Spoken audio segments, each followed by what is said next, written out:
સુરતના પ્રખ્યાત ડુમ્મસના દરિયા કિનારે દરિયાના પાણી ઓસરી રહ્યા છે અને ટૂંક સમયમાં સુનામી આવશે તેવી ખોટી અફવાઓએ સુરતવાસીઓના જીવ અદ્ધર કરી દીધા હતા। સોશિયલ મીડિયાના માધ્યમથી અમુક લિંક્સ અને રીલ્સ દ્વારા એવી બોગસ માહિતી ફેલાવવામાં આવી હતી કે દરિયાનું પાણી રિસીડ થવું એ સુનામીના અણસાર છે। વાસ્તવમાં દરિયા કિનારે સ્થિતિ સંપૂર્ણપણે સામાન્ય જોવા મળી રહી છે।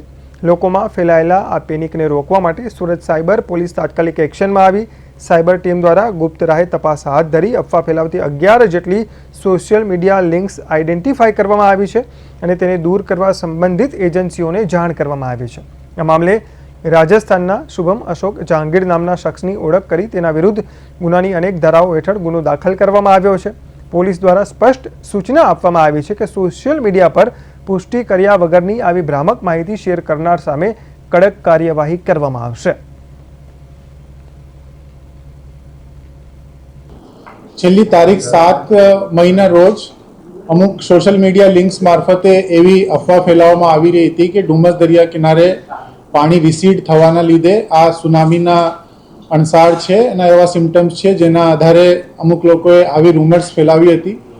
પોલીસ અમારી જે સાયબરની ટીમ છે તાત્કાલિક એમાં જોડાવવામાં આવી અને એવા લિંક્સ આઈડેન્ટિફાઈ કરવામાં આવ્યા છે। 11 લિંક્સ જે હતા એ આઈડેન્ટિફાઈ કરી અને લિંક્સ દૂર કરવા માટે કન્સર્ન એજન્સીને પણ લખવામાં આવ્યું છે અને જે વ્યક્તિ આવા પ્રકારના રૂમર્સ ફેલાવતા હતા એમને આઈડેન્ટિફાઈ કરીને એમના વિરુદ્ધમાં ગુનો દાખલ કરવાની તજવીજ ચાલુ છે।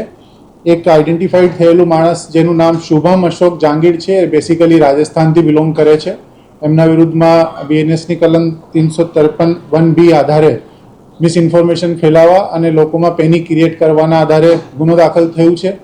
આપના મારફતે હું એક વિનંતી કરવા માંગુ છું કે આવી કોઈ પણ પ્રકારની ન્યૂઝને